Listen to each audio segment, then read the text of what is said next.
kamun an tafi mun da miji ku taimaka mun ina ta ihu sai na ɗauki waya sai na kira yaro na Habubakar na ce Habu an zo an tafi da baba amma kar ka zo yanzu kar ban san ko suna nan waje ba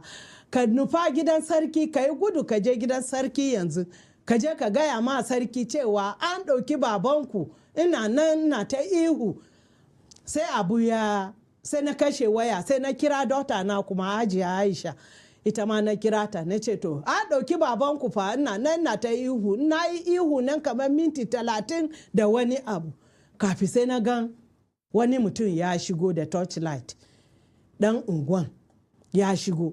so da ya shigo shine yara na suka zo a lokacin nan mutanen garin suka zo dai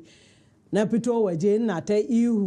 ihu har waje 10:30 ma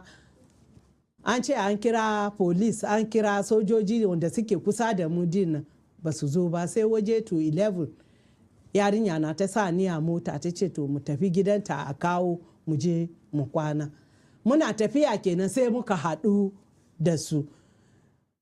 muka hadu da sojojin za su shiga cikin garinmu mun fita lokacin so tun washe garin na dawo gidana da safe dai ana ta shigo sarki ma ya zo ya gaishe ni ya abun ya faru kuma na gaya mishi gashi tun daga ranar dai mutanen zuwa karfe 2 na rana sai suka kira mu suka ce to ga mu ga Malam Umar kuɗi muke so ni suka kira saboda mai gidana waya na ya kira sai muka sa abin nan nike jin maganar su suka ce to kefa kuɗi za ku bamu kuɗi na ce to kuɗi nawa za a bada wai miliyan 100 za a basu ce miliyan 100 to ku yi hakuri mu ba mu da irin wannan kuɗin. Bayan zuwa da aka ɗauki mai gidanki daga gida da kwana nawa ko da washe gari ne? Washe garin karfe 2 na rana. Washe garin. Aka kira ki a waya? Suka kira waya na suka kira. Mai gidana ne ma ya kira ni da wayan shi. Ya kira ni da layi na shi suka kira. Amma yana kira sai shi Fulanin ya karba ya fara mun Hajiya